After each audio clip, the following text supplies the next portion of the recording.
Assalamualaikum warahmatullahi wabarakatuh. Ketemu lagi dengan saya Dr. Salehuddin Widya Putra. Oke. Hari ini saya bakalan sharing dengan teman-teman semuanya, yaitu tentang cara hidup sehat untuk menghindari hipertensi. Hipertensi ini salah satu faktor risiko terjadinya PJK, penyakit jantung koroner. Penyakit jantung koroner itu apa sih? Penyakit jantung koroner itu salah satu penyakit ya yang dimana awal sumber petakanya itu di pembuluh darah jantungnya. Kenapa? Si pembuluh darah jantungnya itu ada lemaknya. Lemaknya itu terlalu tebal lah. Jadi aliran darah ke jantung itu sedikit. Nah, yang bakal kita bahas hari ini yaitu tentang cara menghindari hipertensinya. Oke, yang pertama yang bisa teman-teman lakukan adalah melakukan aktivitas olahraga. Ya, berapa lama sih? Sejam, 2 jam, seharian? Oh, tidak seharian. Nggak mungkin ya kita olahraga seharian. Yang bisa kita lakukan untuk olahraga ini adalah 30 menit. 30 menit dalam satu hari ya. Dan olahraga tersebut bukan seperti halnya kita beres-beres rumah nih dianggap olahraga, enggak. Tapi kita harus mengkhususkan waktu dan juga kegiatannya untuk olahraga. Contoh jalan sehat, lari, bersepeda, renang, ataupun badminton, pingpong. Pokoknya banyak banget lah olahraga ya. Basket, main bola. Yang keduanya yaitu mengurangi asupan garam ya. Ya, sayur tanpa garam itu nggak enak ya. Tetap boleh untuk memasukkan garam ini ke makanan Anda semua, teman-teman semua. Tapi harus dengan takaran yang cukup ya. Jangan terlalu banyak ya. Ya mungkin hambar-hambar dikit gak apa-apa lah, daripada badan kita tidak sehat. Ini penting banget untuk garam ini, karena faktor risiko dari hipertensi yang di Indonesia paling banyak salah satunya adalah dari makanan ya. Dari makanan dan tentunya ini garam dapur. Terus apalagi? Yang ketiga, hindarin stres. Banyak hal yang bisa kita lakukan, salah satunya adalah, bukan salah satunya, ini paling penting sebenarnya ya. Paling penting adalah mendekatkan diri kepada Tuhan Yang Maha Esa. Itu pasti. Supaya kita lebih tenang hatinya, lebih tenang pikirannya ya. Berkumpul dengan keluarga, so pasti. Itu bisa buat kita senang ya. Berkumpul dengan keluarga, kakek, nenek, ibu, ayah. Kalau yang udah berkeluarga dan punya anak, dengan anak, istri ya. Terus bisa juga melakukan aktivitas-aktivitas yang kita sukai ya, hobi-hobi kita ya, bersepeda, naik gunung. Kalau saya suka naik gunung ya, naik gunung ke pantai saya suka. Yang keempat yaitu mempertahankan berat badan ideal ya. Agak sulit ya, apalagi yang suka jaga malam nih. Jaga malam terus makan tengah malam, nyemil. Pokoknya orang-orang yang punya kegiatan di malam hari ya, itu mungkin agak sulit ya untuk ini ya. Karena saat malam harinya dia makan atau ngemil ya. Jadi BMI ini, Body Mass Index, bisa kita nilai dengan cara pertama, kita harus tahu dulu berat badan kita berapa, terus tinggi badan kita berapa. Kalau udah tahu dua hal itu, kita bisa nilai ya. Nanti skornya, terus skornya untuk melihat bahwa berat badan kita nih ideal atau berlebih atau lebih banget ataupun kurang ya. Bisa dilihat dari hasil penghitungan dari BMI tersebut ya. Caranya yang pertama adalah BMI sama dengan berat badan ya. Contoh berat badannya adalah 70, per ya dibagi tinggi badan. Tinggi badannya dibuat meter.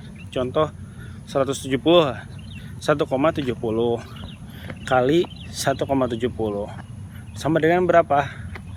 Nah, jadi yang pertamanya adalah berat badan per 1,70 kali 1,70 sama dengan berapa.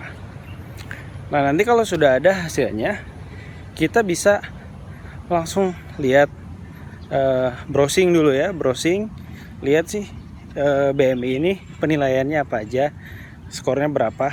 Nah, lihat dari skor tersebut, ini melebihi normalnya atau idealnya, ataupun udah cukup ideal ya. Yang kelima adalah berhenti merokok. Merokok ini salah satu faktor resikonya ya untuk hipertensi. Hipertensi yang selanjutnya akan menjadikan penyakit di jantung. Ya, dari rokok ini banyak banget sih mudorotnya ya. Mudorotnya banyak banget untuk rokok. Selain juga mudorot bagi kesehatan, mudorot bagi keuangan juga. Lebih baik ditabung ya, dipergunakan untuk hal yang lainnya yang lebih bermanfaat. Oke, ini yang terakhir, berarti yang keenam, yaitu memeriksakan tekanan darah secara rutin. Bagaimana kita bisa tahu bahwa tekanan darah kita normal kalau tidak diperiksa? Ya, kalau kita punya alatnya, bisa sih pakai alat yang otomatis ya, otomatis. Tinggal masukin ke lengan, terus kita tinggal pencet, langsung keluar hasilnya. Tunggu sebentar, keluar hasilnya. Kalau punya anak atau saudara di bagian kesehatan, mungkin bisa juga ya minta tolong untuk ditensikan ya. Karena semakin kita tahu keadaan kita, semakin bagus. Kapan kita berobat? Kapan kita menjaga kesehatan kita ya. Jadi tidak terlambat. Yang ditakutkan adalah ketika tekanan darah itu sangatlah tinggi dan tidak ada gejala yang terasa ya. Darah tinggi itu tidak semuanya bergejala. Kadang ada pusing ya. Kadang pun tidak. Badan tidak enak. Nah, yang ditakutkan adalah ketika kita memiliki suatu hal yang tidak baik dalam tubuh kita, tapi kita tidak tahu. Contohnya itu darah tinggi, darahnya lagi tinggi-tingginya nih ya, tapi kita tidak tahu karena kita tidak memeriksa dan tidak ada gejala yang terasa. Biasanya kita pas ada gejala baru berobat, sebenarnya itu tidak baik ya. Jadi kita tetap harus periksakan diri kita ya. Jadi kita tahu alurnya kemana ya. Apa yang harus kita lakukan, kita tahu. Dokter mana yang harus kita datangi, kita tahu ya. Mungkin ke dokter umum dulu ya.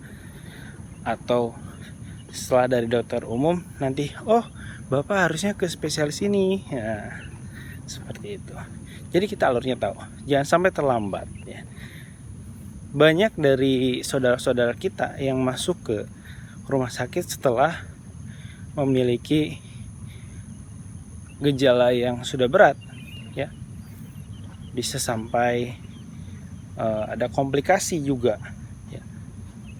Contohnya yaitu PJK, penyakit jantung koroner. Pembuluh darah jantungnya dia banyak lemaknya. Seperti itu. Atau bisa juga di pembuluh darah otak ya, tidak hanya di jantung, di pembuluh darah otak juga bisa penyempitan, setelah itu bisa menyumbat, bisa juga pecah, banyak hal bisa terjadi. Makanya jangan sampai terlambat ya untuk memeriksakan keadaan kesehatan tubuh teman-teman semua. Oke, mungkin sekian saja sharing dari saya. Semoga apa yang sudah saya sharing ini bermanfaat untuk teman-teman semuanya, bermanfaat untuk kita semua, dan menjadikan amal ibadah untuk saya dan amal ibadah untuk teman-teman yang sudah men-sharingkannya lagi dengan keluarga tercinta. Sekian.